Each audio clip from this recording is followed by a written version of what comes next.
контентті пайдаландың, оны сен шығарасың бір нәрсе қылып. Дәл қазіргі балаларда да қандай контент көріп жатыр, ойы да, сөйлеуі де, көзқарасы да, барлығы сол пайдаланатын контентіне.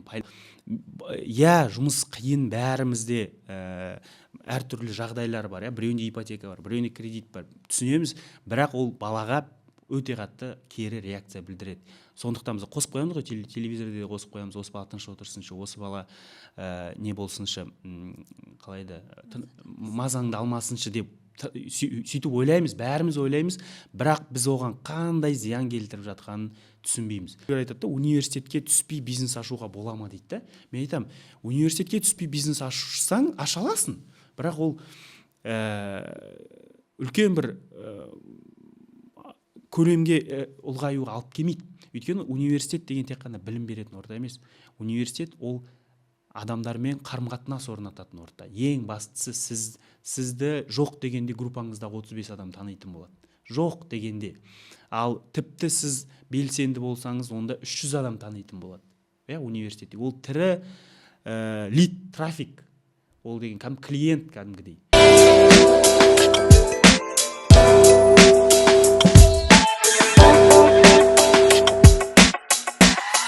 Қайырлы күн, құрметті жас дос, құрметті көрермен, тыңдарман, араға өте ұзақ уақыт салып өздеріңізбен қайтадан қауышып отырғаныма шын жүректен қуаныштымын.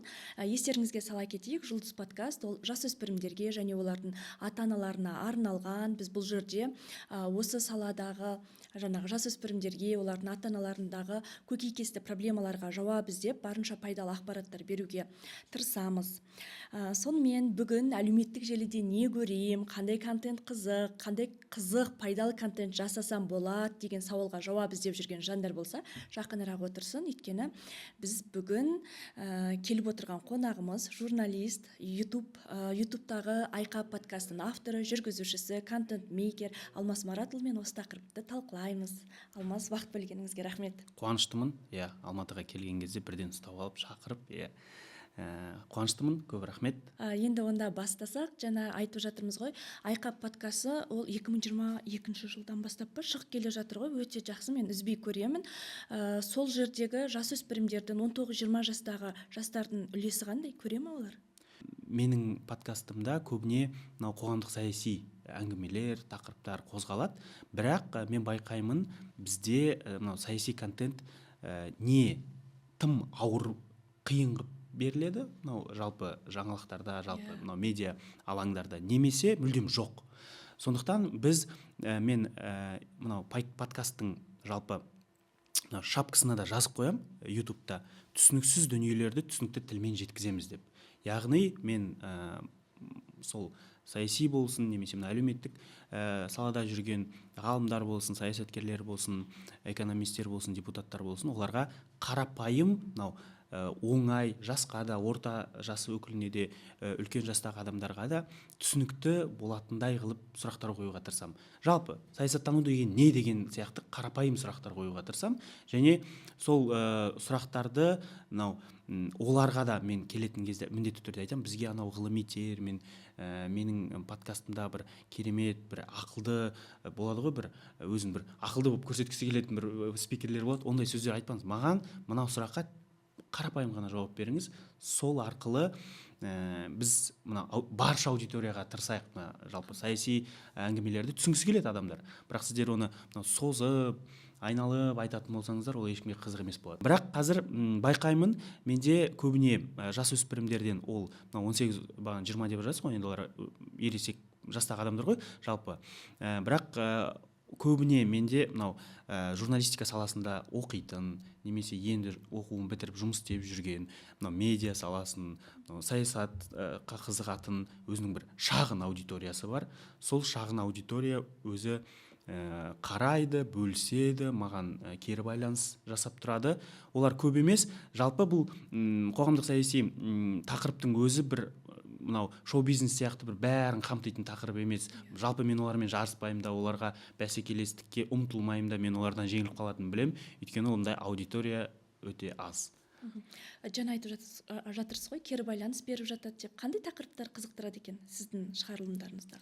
Мен байқаймын, кері байланыс көбінесе спикердің ойын бізде мынау айтамыз ғой, спикер бір ой айтады, бірақ мен үнемі өзім подкастымда айтамын, бұл ой меніңкі емес, бұл спикердің ойы, бұл жалпы редакцияның ойын білдірмейді. Бізде мына қызық кейс болды, бағана біз подкаст жазылмай тұрғанда да айтқан болатынбыз. Ернұр Молдашев деген саясаттанушының мынау харекет қор туралы айтылған ойы, ол өте қызу талқыланды, көп адам келіскен жоқ. Жалпы маған айтты, неге бұндай ойларды сіз шығарасыз деген сияқты, өздерінің бір претензияларын білдіріп жатты. Сіз бұны мысалға қайырымдылықты жоққа шығарып жатсыз, қайырымдылықты қажет емес деп ұсынып жатсыз, таратып жатсыз деген сияқты болды. Жоқ, бұл ондай ой емес, ондай ешқандай не емес, бір қарсылық ойым емес, жеке менің ойым емес. Ол кезде Ернұр жақсы түсініп берген. Сол кезде маған осындай ойлар келді. Одан кейін бізде ең жақсы кері байланыс болған ол мынау 91 болды менде. 91 болғанда біз 91-ның жігіттері, екі жігіті келді ғой ішінде. Олар өте көп подкасттарға шыққан, өте көп сұхбаттарға шыққан, бірақ олар ол кезде өнері жайлы, тұрмысы жайлы, әйелдері, қыздары жайлы, әндері жайлы болатын болса, мен ол кезде тек қана олардың әке болған уақытын туралы әңгіме айттым. Сол уақытта олардың өмірлері қалай өзгерді. Өйткені ол кезде екі жігіт үйленіп, балалы болып, бірнеше уақыт әйелмен бірге декретте болып, мүлдем өнерге бармай, әндерін айтпай, сахнаға шықпай жүрген кездері болатын. Сол кезде енді біз былай жалпы араласатын болғандықтан мен оны білетінмін. Сосын мен жігіттерге айттым, жігіттер, сендер түрлі подкасттарға, түрлі алаңдарда сұхбат беріп жүрсіңдер, бірақ осы жолы тек қана мынау әке болған кездегі өмірлерің туралы сөйлесейікші дедім. Сол кезде сол подкаст өте көп кері байланыс алып келді. Жігіттер туралы адамдардың ойлары мүлдем өзгерді. Себебі олардың мынау әйелімен бірге босануға қатысу туралы ойлары көп кері байланыс алып келді. Көпшілігі қолдап жатты, бірақ бізде әлі бір консервативтік, бір қалай ол деген бір нелер, түсініктер бар, қарсылықтар болды. Оларды бір қандай қалай айтады, бұл еркектің жүретін жері емес деген сияқты бір өте көп жазылған моменттер болды, айтылған пікірлер болды, бірақ көпшілігі оларды басқаша қырынан таныды деп ойлаймын мен осы біздің подкасттан. Өйткені бізге бірден одан кейін мен түсіндім, шоу-бизнес өкілдерін адамдар тек қана сахнадағы өмірлерін емес, әке ретінде, бала ретінде, іні, дос ретіндегі де өмірлерін қызықтырады екен бізді. Және көп адамдар тек қана сахнадағы образдарымен ғана қабылдайды. Сол бұрын қарсылық болды ғой, 91-ның өзіне деген қарсылық болды ғой. Адамдар әлі күнге дейін солай қабылдайды. Ал біз менің алаңымда оларды басқа қырынан көрсеткен кезде, жігіттер туралы мүлдем ойлары, көп адамның ойлары өзгерді. Тіпті ер азаматтардың да ойлары көп өзгерді. Комментарийлер бір 5000-нан астам YouTube'да комментарий болды. Көпшілігінің жазғаны, мен бұлар туралы ойым мүлдем бөлек екен. Мен бұларды бұлай деп ойлаған жоқпын деген бір пікірлер болды. Мен қатты қуандым соған. Шынымен де қазір енді қоғамда әке тәрбиесі, әке рөлі деген кәдімгідей қалай мейнстрим тақырып болып жатыр ғой. Шынымен де соны жақсы жаққа қарай өзгертіп, әкенің рөлін күшті қылып көрсетіп жатқандарына рахмет ол кісілерге. Өйткені қазтіретісте де жазады ғой, шынымен де күйеуім көмектеседі, бала қарасады деп. Ол деген база дүние. Негізі ол база болу керек, бірақ біздің қоғамда ол әйел түзде, үйде, еркек түзде деген бір түсініктер болғанда, сол себептен де баланың тәрбиесі, оны қарау деген барлығы бір әйелге жүктеліп қалған болды. Қазір ол мысалға бір соңғы 5-6 жылда оның барлығы қазір өзгеріп жатыр. Шынымен де енді соны көріп жатқан жастар, көріп бастаған жастардан ертең жақсы саналы әке қалыптасады деп ойлаймын. Мысалға оның бір жақсы бір осы мынау мейнстримнің жақсы бір жағы. Мысалға біз, мен мысалға 95 жылы туылған балалармын, мен өзім достарыммен де сөйлескен кезде көбінің әкелерімен мынау қарым-қатынасы бір жақын емес, бір мамаларына жақын болады, бәрібір аналарына қатты жақын болады. Өйткені біздің әкелеріміз жұмыста жүрді көп уақыт, отбасын асырау, үйге азық алып келу деген көп моменттер уақытын өткізіп алды. Сол себеп сол уақытта біз мынау бірге өткізетін уақыттарымызды, мысалға бала әке ретінде, ұл әке ретінде өткізетін уақыттарымызды өткізіп алдық. Сол өткізіп алғанды қазір мысалға сол менің өмірімде немесе менің достарым өмірлерінде байқалып жатады да. Әкем өзі айтып жатады, мысалға, мен қайда жүріппін, сендер өсіп кеткендерің байқамай қалдық деген сияқты айтып бастады осы бір 5-6 жылдар бұрын. Енді болды, ол уақыт келмейді. Мен қазір өзім әке болдым 4 жыл бұрын. Мен соны білем да, мен қазір оның 16-15 жасына дейін бірге болмасам, одан кейін мен оған керек емеспін. Өйткені ол одан кейін достар пайда болады, одан кейін университетке түседі, бәлкім басқа қалада оқиды, басқа елде оқиды, жатақханада тұрады, үйленеді. Болды, мен оған 14-15 жасқа дейін ғана керекпін. Туылғаннан бастап 14-15 жасқа дейін ғана керекпін. Ары қарай мен оған мүлдем керек емеспін. Өйткені оның достары бағана айтқандай, ол күні-түні далада жүреді, одан кейін 14-15 жаста жүреді ғой балалар, футбол ойнайды, одан кейін туған күндеріне барады деген сияқты. Кешке қарай ғана келеді. Сабақтары болады, қосымшалары болады, олардың уақыттары болмайды. Қазір бізде сондай момент бар, уақыт бар, қазір болып алу керек. Маған қатты кімнің әңгімесі өтті, Қайрат Әділгерейдің айтқаны.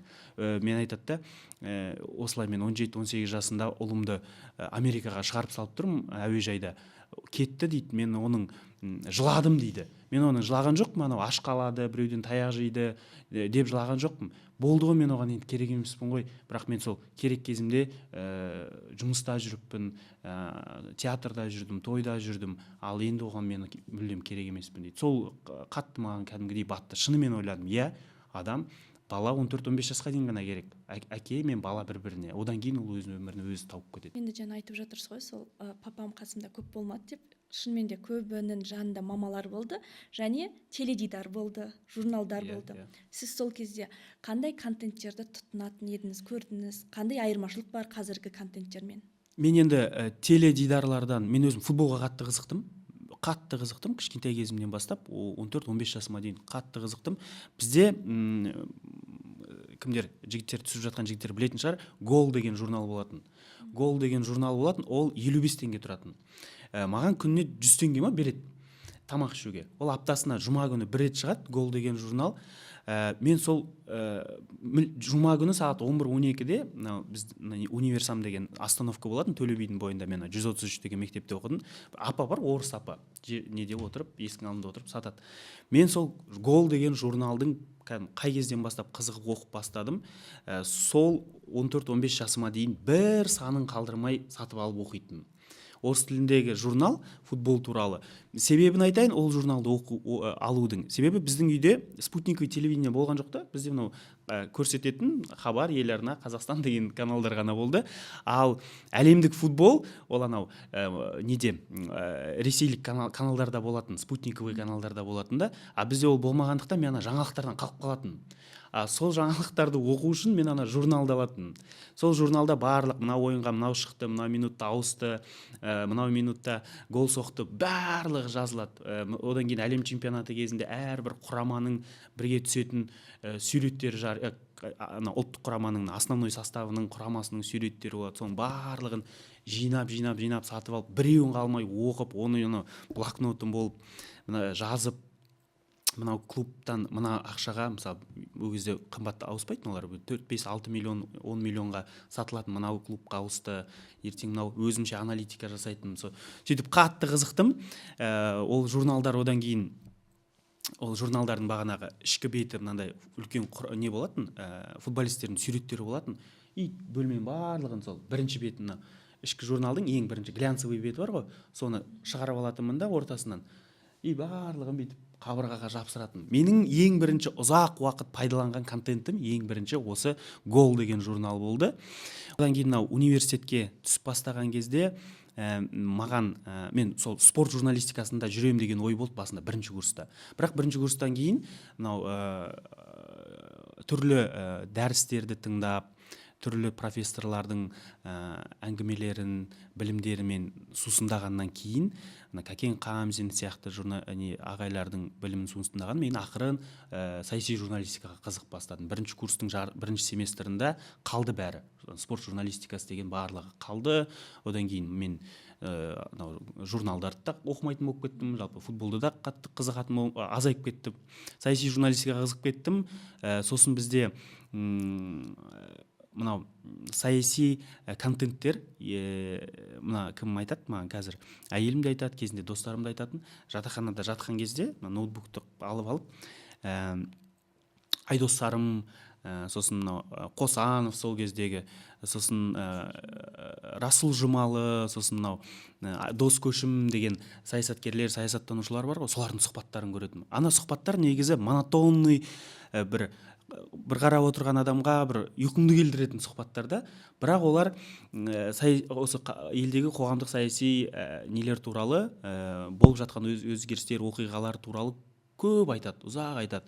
Сол мынау Әкежан Қажыгелдиннің сұхбаттары, мынау 90-шы жылы, 90-ның аяғында бізде премьер-министр болған, кейін мынау Лондонға қашып кеткен, енді қашып кеткен деп айтады, енді амалсыз қашқан, себебі оны Назарбаев режимі қатты қолады ғой, қуғындады. Содан кейін енді амалсыз қашты, сол елде тұрады әлі күнге дейін. Қажыгелдиннің сұхбаттары, сосын мынау ДВК өкілдері, мынау экстремистік деп танылады ғой бізде ДВК өкілдері, солардың сұхбаттарын көп көрдім. Сөйтіп мен қатты бір андай екінші, үшінші курста бір оппозицияға жақын, сондай бір бүкіл оқып алдың ғой, тыңдап алдың, сен миыңда барлығы не қылып сіңіп қалды. Шығып жатқан жаңалықтар, хабар, Қазақстанда көрсетілетін жаңалықтар саған пропаганда болып, білесің да, пропаганда екенін, бұны саған сол биліктің несі ұсынып жатқан контент екенін, оны қабылдамайсың. Азаттықтың жаңалықтарын көбірек қабылдайсың, неден қарағанда, хабар мен Қазақстанның беріп жатқан жаңалықтарынан қарағанда. Сосын альтернатива іздейсің.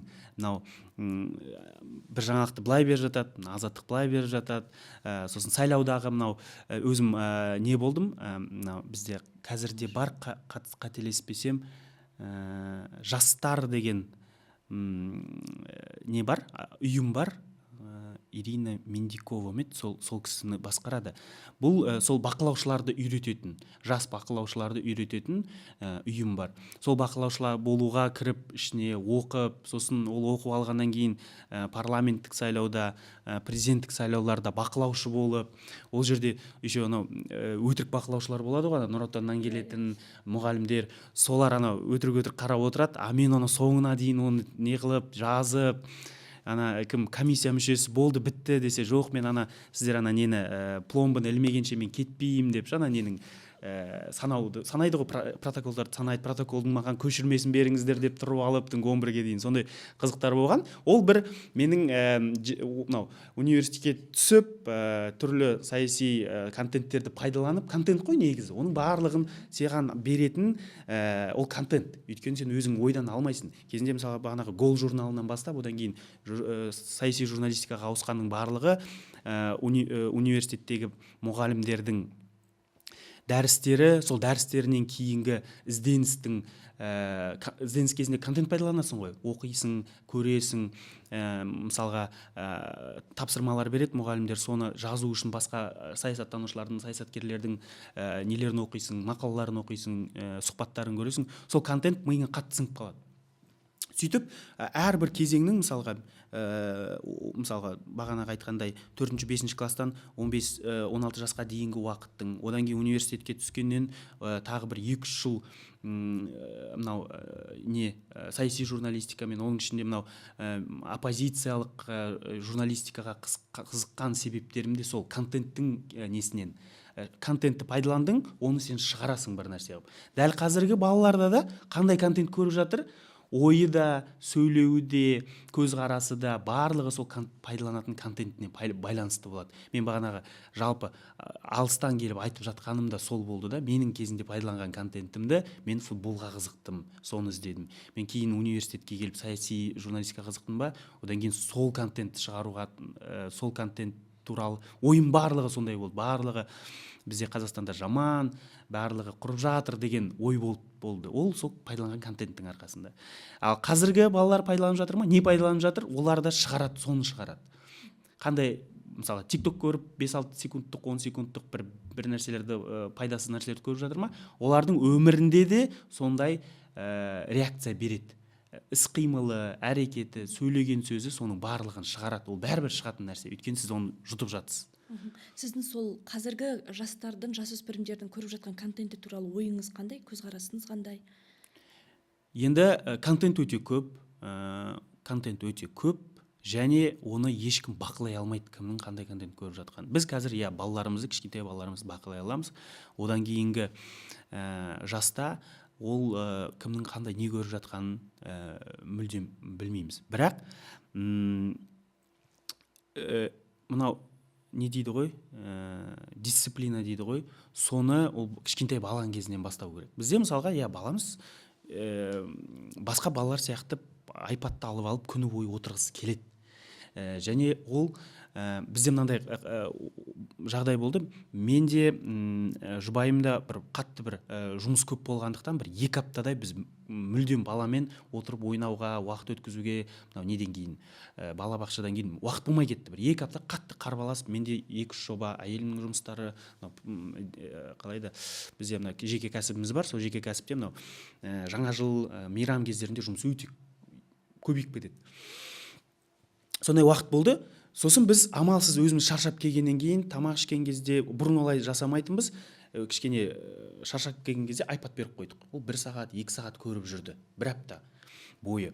Одан кейін біздің жұмысымыз азайды ғой енді. Жұмысымыз азайды, бұрынғы режиміне түсірді қайтадан. Уже баламызбен балабақшадан кейін мен 1 сағат серуендеп келуге уақытым пайда болды. Әйелімнің бірге олар тамақ жасайды, басқа бір нәрселер істейді, тураты болған. Сондай нәрселер пайда болған кезде оны жасағысы келмей қалды. Ол бірден айпадқа жылайтын болды. Қатты 1 апта бойы бізде не болды? Депрессия, реакция, қатты реакция болды баламызда. Танымай қалдық, 1 апта ғана көрген, негізі 1,5 апта ғана көрген сол уақыт. Бірақ қатты үйреніп қалды. Сосын біз оған бүйттік. Білдік, түсіндік, неден екенін бірден түсіндік, өйткені біз оған 1,5 апта бұрын 1 сағат, 1,5 сағатқа, 2 сағатқа мүмкіндік беріп жүрдік қой көрсетуге. Одан кейін резко тиіп тастағаннан кейін оның реакциясын қатты көрінді. Одан кейін бірден 10 минут, 30 минут, 20 минут, 15-10 минут деп қайтадан бұрынғы 10 минутына қайтып алып келдік. Өйткені оған қайтып алып келмесең, сенің уақытың көп болады өзіңе, бірақ ол дамымайды. Сондықтан қазір біз білеміз, қанша жұмысымыз болсын, қанша жерден сен уақытың болмасын, бірақ ол уақытта сен айпадты қолына бере салатын болсаң, ол 1 апта, 2 аптаның ішінде мүлдем өзгеріп кетеді. Сөйтіп біз қазір бұрынғы режиміне қайтадан күніне максимум 10 минут, өзінің мынандай сағаты бар, 10 минутқа бүйтіп апарып қойсаң, тың дейді. Соны ол білет, тың деген кезде өз бүйтіп қолмен тырррт деп өткізіп қояды да, 10 минутқа апарып қояды. Сондай сағаттар бар, негізі қымбат емес. Будильник сияқты сағаттар, түрі будильник, бұрынғы будильниктер бар, сондай сағат. Басасың, 10 минутқа алып келіп қоясың. Ол жерде 5 минут бар, 10 минут бар, 15 минут бар, 20 минут бар, 30 минут бар. Сол 10 минутқа келіп қоясың, ол 10 минут ақырын азаяды да, тың деген дауыс шығады. Ол сол кезде маған айпадын алып келіп береді. Біз сөйтіп үйреттік. Ал жұмыс қиын, бәрімізде әртүрлі жағдайлар бар, біреуінде ипотека бар, біреуінде кредит бар, түсінеміз, бірақ ол балаға өте қатты кері реакция білдіреді. Сондықтан біз қосып қоямыз ғой, телевизорде қосып қоямыз, осы бала тыныш отырсыншы, осы бала не болсыншы, қалайда, мазаңды алмасыншы деп сөйтіп ойлаймыз, бәріміз ойлаймыз, бірақ біз оған қандай зиян келтіріп жатқанын түсінбейміз. Біздегі 1,5 апта соны түсіндіріп тастады. Өте қатты. Қазірдің өзінде кез келген ата-ана, мысалға, 1 күнде, 2 күнде, 3 күнде қатарынан тыйып тастасыншы баласын, мүлдем. Баланың қандай реакция беретінін көреді. Ол реакция, демек, зиян реакция кіріп жатыр деген сөз. Оны сол ақырын одан кейін азайту керек. Мен айтып тұрған жоқпын бірден деп. Бірақ күніне, бізде қазір енді бала кішкентай 10 минут. Енді ертең кішкене өскен кезде мүмкін 15, 20, 30 минутқа дейін көтеретін шығармыз. Бірақ ол уже санасы түсініп бастаған кезде уже азайтасың. Ал тамақ берген кезде қосып қою, көлікте де қосып қою, көлікте мысалы кетіп бара жатқан кезде мазаны алады, иә, бәріміздің баламыз мазаны алады, ол елдердің баласы емес, ол бәрінің баласы мазаны алады. Бірақ сол моменттерден шығудың, сол моменттерде мысалға біз көлікте кетіп бара жатқан кезде бүйтеміз, мынау әндер бар ғой, әндер кәдімгі шын, мультик емес, клип бар ғой, кәдімгі 91-ның клипі болсын, немесе там Жұбаныш Жексеннің клипі, қандай клип болсын, кәдімгі шын адам күйіндегі, мысалы менің түрімен, оның түрімен түскен адам күйіндегі клиптерді қосамыз. Яғни ол ана мультфильмнің нелерін көрмейді, персонаждарын көрмейді. Ана адамдардың видеосын, өзіміз қандай нені пайдаланамыз, контентті пайдаланамыз, соны қосуға тырысамыз. Өйткені енді мен нақты бір ғылыми деректерін айта алмаймын. Ана мультфильмнің графикасын көп көру ол өте зиян дейді да балаға. Ол шынайы графиканы көру. Өйткені бізде мультфильмден вымышленный персонаждар болады ғой. Ол өмірде жоқ персонаждар. Өмірде жоқ персонаждарға қатты көріп, соның фантазиясы, миының бәрі соғандайға сіңген балада ол қалайды, шынайылықтан алыстап кетеді. Сондықтан оған кәдімгі мысық, қоян, қой деген сияқты мынау өмірде бар персонаждарды көрсетуге тырысу керек деп енді біз әйеліммен көп оны қатты оқиды, зерттейді. Сол маған да айтады, жолда кетіп бара жатқан кезде сен осындайларды қой, мынандай өтірік персонаждарды қойма деп ше. Иә, баламыз сұрайды. Мен айтамын, жоқ, бізде ондай болмайды. Бізге көруге болмайды оны. Мен де көрмеймін, сен де көрмейсің деймін. Болды. Содан кейін уже болды, түсінеді. Енді Әли кішкене өскеннен кейін қандай контентті көргенін қалайсыз? Енді ол енді өзі шешеді, бірақ өзі қазір ол ана неге қызығады, этно әндерге, мынау Ертұран деген нелер бар ғой, группалар бар ғой, сосын мынау инструментальный бар ғой, инструментальный қобыз, домбыра, бір нәрсе деген контенттерге қызығады. Сол контенттерін қосып жүре береміз, одан да ешқандай зиян жоқ, керісінше пайда, ұлттық рухани не алады, азық алады, тіл, иә, ол жерде. Сосын тілге байланысты мысалға. Тіл туралы көп балам тілі орысша шығып жатыр. Өйткені ол контентті орысша пайдаланып жатыр да. Бұл жерде басқа ешқандай не жоқ. Ана менің балам түсінбеймін, орысша сөйлейді дейді. Сен балаң өйткені ол контентін орысша көріп отыр. Біз орыс тіліндегі контентті мүлдем қоспаймыз. Орыс тілінде басталып кетсе, өткізіп жібереміз. Енді кейде ана ютубта өзі автоматты түрде ауысып кетіп жатады ғой, бірден өткізіп жатамыз. Содан кейін ода қазір андай не басталып жатыр, ой басталып жатыр. Біз үйде кейде, мен әйелім орыс тілді да, бірақ ол қазақша сөйлейді, үйде қазақша сөйлейді, принципиалды түрде, жұмыста орысша сөйлесе де. Кейде ол анау ойын маған толығырақ жеткізу үшін орысша сөйлеп кетеді ғой. Сол кезде балам айтады, мама, сен неге орысша сөйлейсің дейді. Ол түсініп кетті, біз ана контентті орысша қосылған кезде ауыстырып тастайтынымыз, содан ол түсінді, орыс тілінде сөйлеуге қажет емес, болмайды дегенді нәрсені түсінді да. Болмайды емес, енді біздің үйім, біз қазақпыз ғой, біз орысша сөйлеуге, не үшін орысша сөйлейміз деген нәрсені ақырын сөйтіп түсініп жатыр. Ол ана контентті ауыстырғаннан, контентті ауыстырып тастағаннан. Сосын иә дейді, әйелім қайтадан қазақша сөйлейді. Сосын тағы осы бір моментте кейде ағылшынша қосамыз. Ағылшынша мысалы сөздер болады ғой, мынау мысалға қоян, рәббет деген сияқты. Сондай сөздерді біз қосамыз, анау бір пайда болатын контент үшін. Және одан не бар? Қалайды? Пайда бар ғой, енді ағылшын тілі бәрібір керек. Орыс тілін ол көшеге шығып үйреніп алады, бәрібір қайда жүрсе де үйреніп алады. Ондай бір қатты бір қажеттілік жоқ. Қазіргі уақытта тіпті қажеттілік жоқ Қазақстанда. Ал Қазақстаннан тыс орыс тілі қажет емес мысалға. Сондықтан енді мен кейде бүйтіп балам ана үйге қонақтың балалары келеді ғой, қонақтың балаларының арасында көбі кейде орысша сөйлеп жатады. Ол анау қазақша сөйлеп жауап беріп жатады. Мен кейде ойлаймын, мына бала орысша білмей қала ма деп ойлап қаламын да кейде ше. Ана ыңғайсызданып қаласың да кейде. Бірақ жоқ, солай дұрыс деп шештік және соған жұмыстанып жатырмыз. Күшті. Енді негізі көп ата-аналар осыдан бір сабақ алса екен, өйткені шынымен де балаларының тілі андай шорқақ дей ма, сондай ғой, не қазақша жоқ, не орысша жоқ. Көп таныстарым балалар. Бұл жерде екі-ақ нәрсе. Біріншісі үйде қазақша сөйлеу. Қалада тұратын отбасылар көбі үйінде де, мысалы Астанада көбінесе үйде орысша сөйлеседі.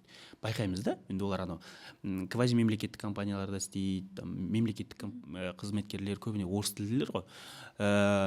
Үйде қазақша сөйлесу, қазақша контент пайдалану. Бұл жерде анау не оқып жатсың, қандай лайфхактар бар, қандай курс алуға болады деген ешқандай проблема жоқ, онда ешқандай мәселе жоқ. Тек қана осы үйде қазақша сөйлесу, сосын контент қазақша болу.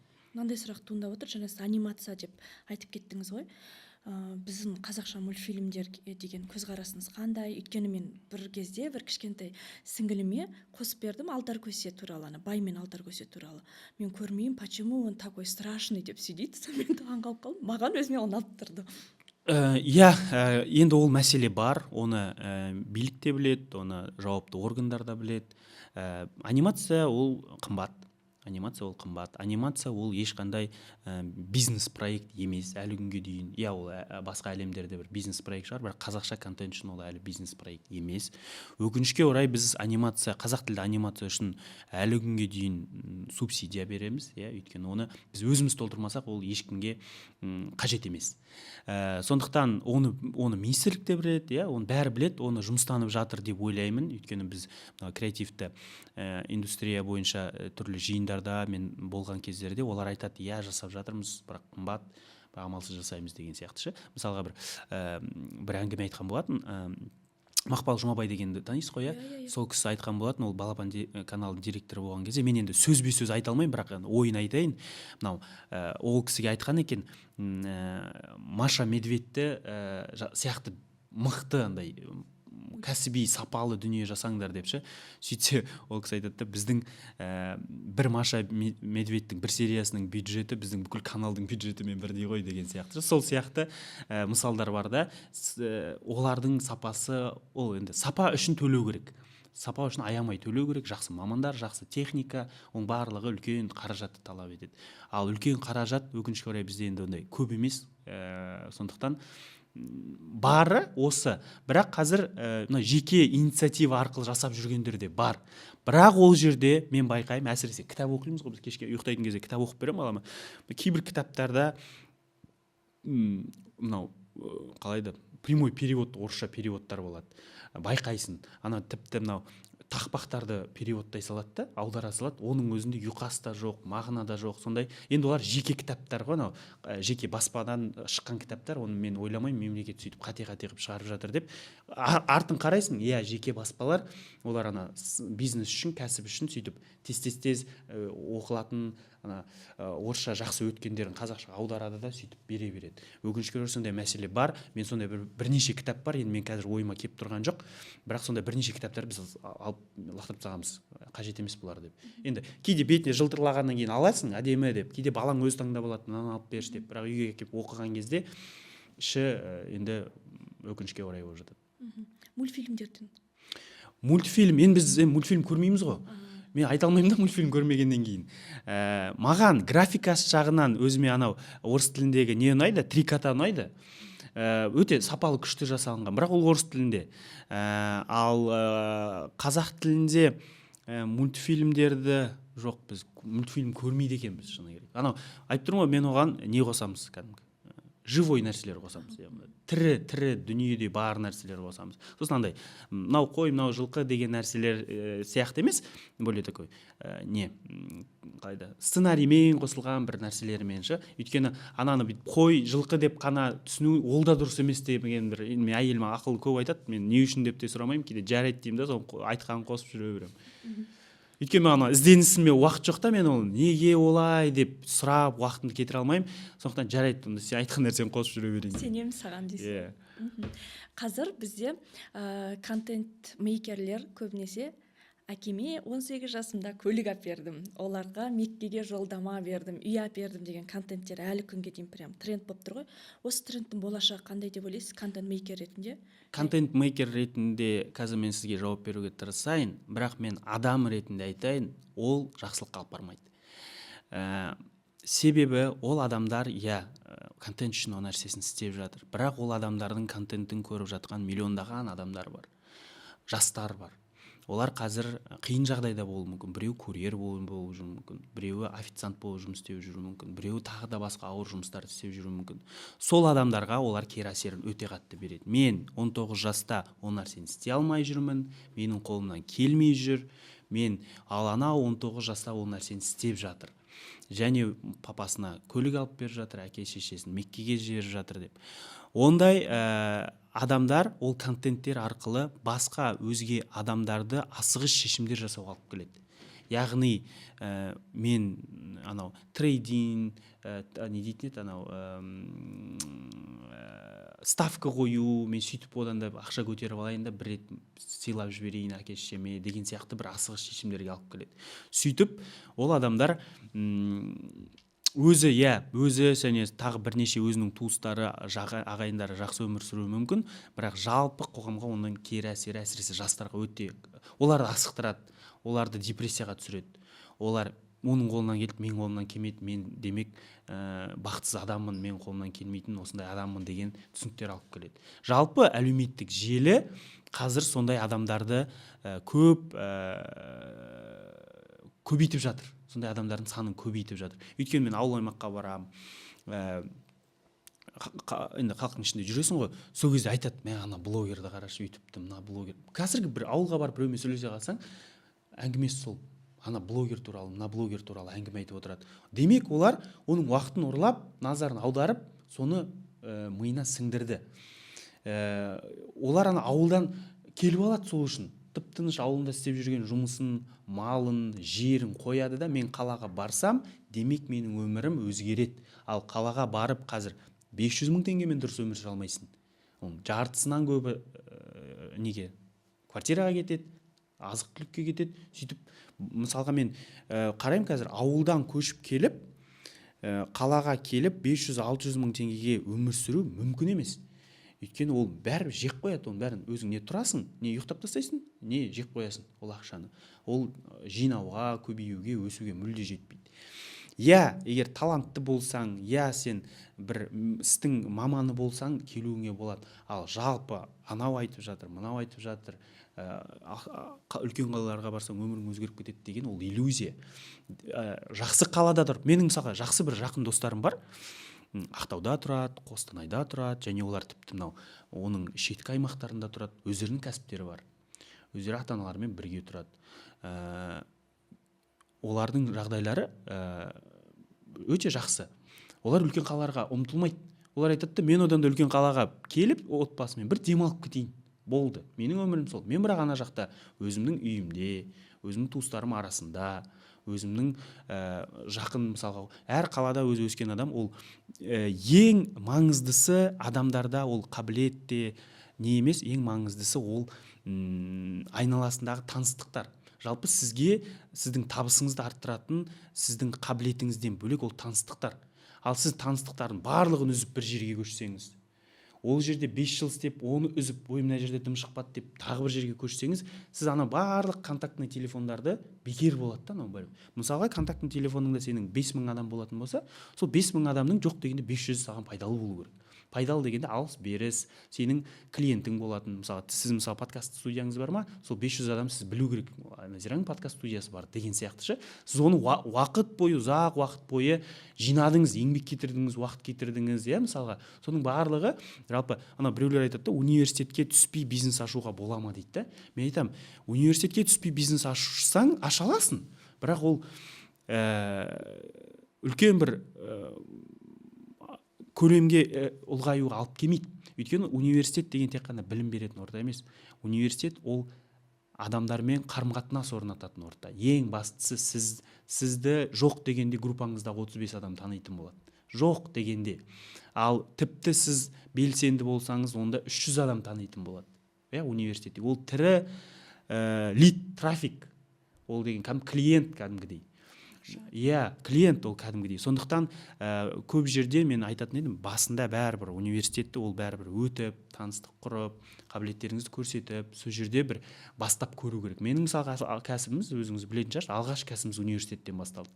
Университеттің студенттерін біздің клиент болды да кәдімгідей. Сондықтан осы нәрсені түсіну керек деп ойлаймын мен. Жаңа сіз айттыңыз, контент өте көп, оны ешкім бақылап та жатқан жоқ деп.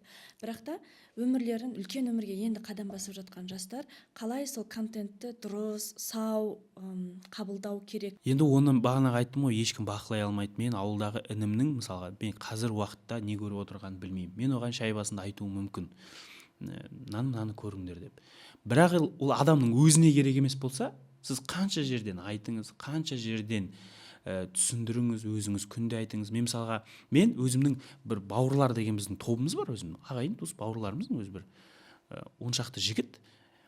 Бұрындары көп бір нелер жіберетінмін, пайдалы ақпараттар жіберетін.